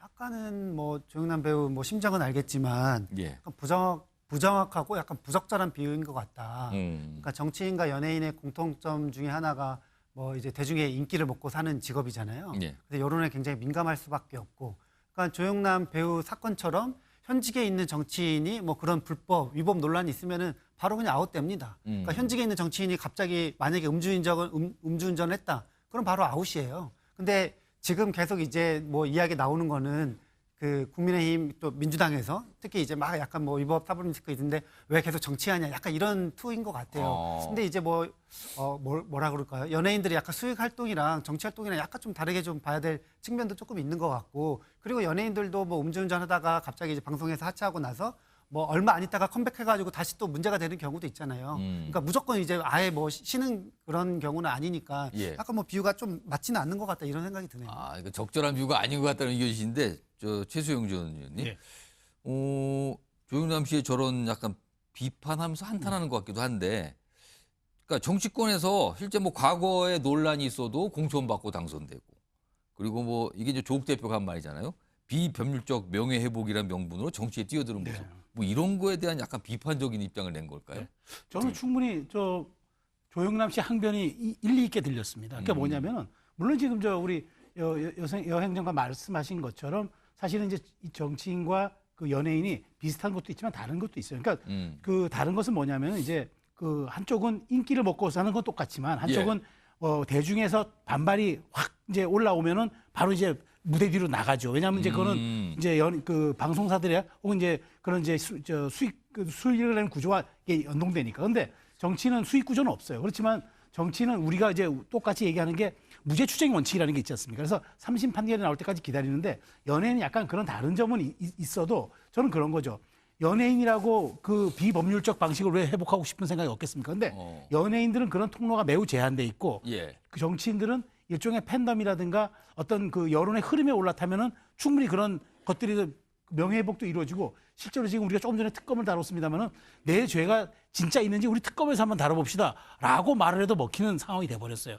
그런 점에서 연예인들, 특히나 이제 인기인들이 받아들이는 사실 그 일종의 불균형적인 그런 상처는 전 당연히 있을 거라고 보고, 다만 조영남 씨의 주장이 조금 더 설득력을 갖기 위해서는 말하자면 이제 우리 사회가 갖고 있는 어떤 그런 말하자면 이 인기인들이 똑같이 누리고 있는 인기에 대한 그 정치인이든 뭐든 도덕적 윤리적 기준들이 좀 일반화돼 있어야 되고 일관성이 있어야 되는 그 점은 좀 있어 보이는데 어쨌든 조영남 씨의 항변은 일견 타당에는 들리게 보입니다.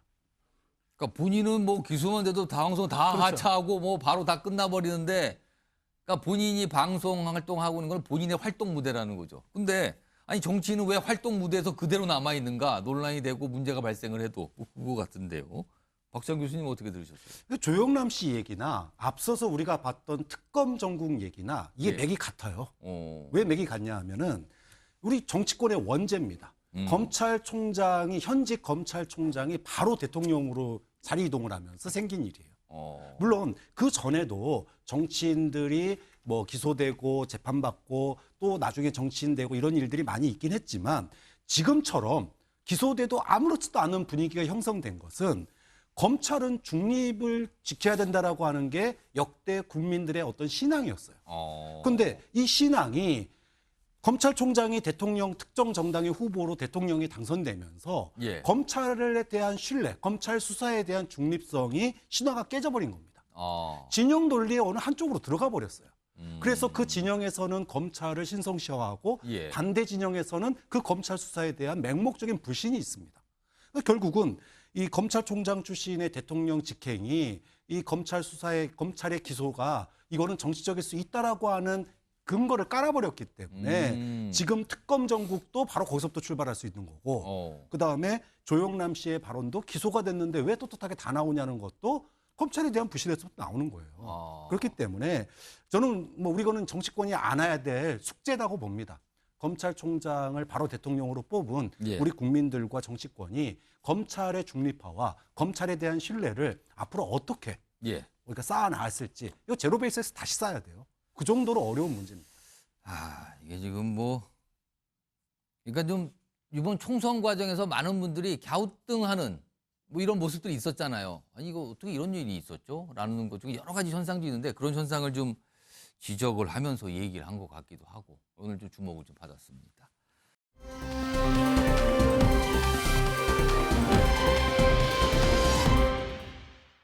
제목부터 보겠습니다. 제목 자체가 뭐 한마디로 세군요. 시정잡배 돼지 발정제. 아니 저런 얘기를 서로 하면 이거 싸우자는 거죠 지금. 저런 얘기를 꺼내고 누가 대화를 하면은요. 각각의 각각의 인물들이 한 말들이에요 지금. 내놓은 표현들이고요. 지금 의정 갈등이 계속되고 있잖아요. 이 와중에 지금 홍준표 대구시장하고 이면택 의협회장이 엄청난 설전을 지금 벌이고 있습니다. 지금요. 일단 화면 좀 보겠습니다. 일단 이 설전 중에 일부입니다. 이 최근에 이게 지난 3일인가요? 먼저 이제 홍준표 대구시장이 의정 갈등, 무대 증언 문제 관련해서 이제 의사 단체들 비판하면서 이런 얘기를 꺼냈어요. 국민 80%도 의대 증언 찬성하고 있다. 의사는 개인, 투사 아닌 공인입니다. 이게 뭡니까 지금? 이렇게 비판을 한 거죠. 그러자 이면택 회장이 바로 받아치는데요.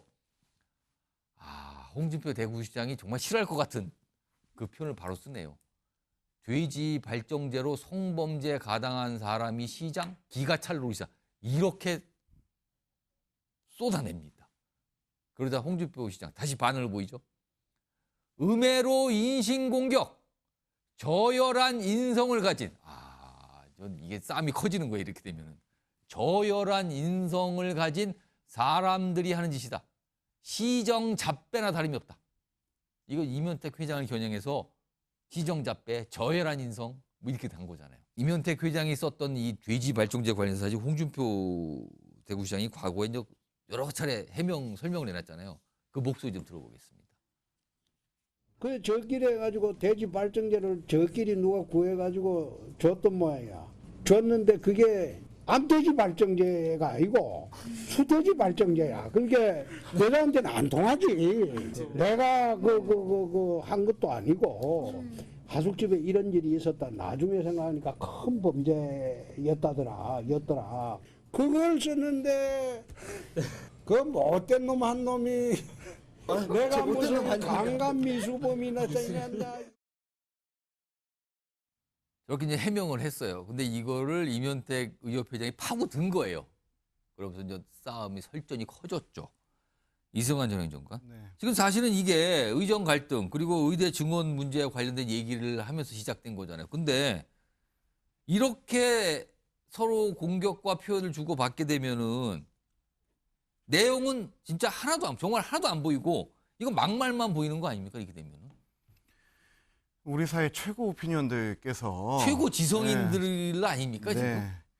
이렇게 관종의 면모만 보이신다면 보고 계시는 국민들은 정말로 피곤할 것 같고 저는 두 가지 부탁드리고 싶어요. 우리 의협회장님께는 좀 정치 그만하시고 홍준표 우리 시장님은 좀 시정을 이제 돌보시고 공통적으로 부탁드리고 싶은 거는 SNS 그만하셔도 된다. SNS 좀 그만하셔라. 네, 이게 다 본인 다 SNS로 지금 싸우고 계신 거잖아요. 사실 진짜 얼굴을 보고 대화를 해서 대면을 하면 저렇게까지 얘기를 못 하겠죠. 예.